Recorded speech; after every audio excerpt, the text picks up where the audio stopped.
गांव के बाहर एक पुराना सूखा पीपल का पेड़ था। उसके नीचे हमेशा सूखी पत्तियां बिखरी रहती और रात होते ही उसमें से अजीब सी सिसकियां सुनाई देती। लोग कहते थे पितृ पक्ष में उस पेड़ के नीचे कई बार अजीब परछाइयां दिखाई देती हैं, मगर कोई सीधे सीधे मानता नहीं था। राम स्वरूप गांव का ही एक नौजवान अपने दादा के श्राद्ध का पिंडदान करने शहर गया था, लेकिन आलस और व्यस्तता में वो पिंडदान बीच में ही अधूरा छोड़ आया। उसने सोचा कोई फर्क नहीं पड़ेगा, ये सब पुराने जमाने की बातें हैं। शाम को जब वो लौटा तो अजीब सा बोझ उसके मन पर छा गया।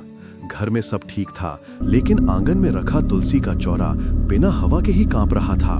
उस रात अचानक गांव में बिजली चली गई। चारों तरफ घना अंधेरा छा गया।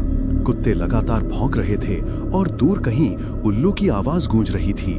राम स्वरूप को लगा जैसे उसके घर के आंगन में कोई धीरे धीरे चल रहा हो। पांव घसीटने की आवाज आई, मानो कोई बूढ़ा लाठी देखते हुए आ रहा हो। वो कांपते हुए बाहर निकला।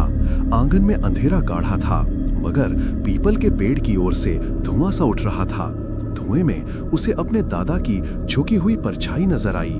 परछाई ने भारी आवाज में कहा, पिंड अधूरा छोड़ दिया तो आत्मा अधूरी भटकेगी।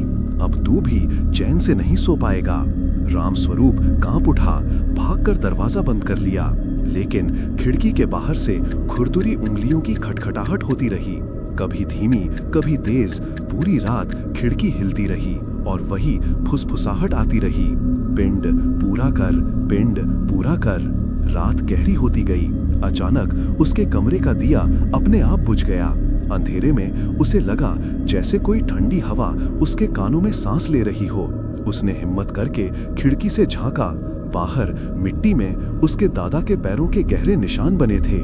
निशान सीधे उसके दरवाजे तक आकर रुक गए थे। सुबह गांव वालों ने देखा राम स्वरूप की आंखें लाल थीं, जैसे उसने रात भर नींद न ली हो।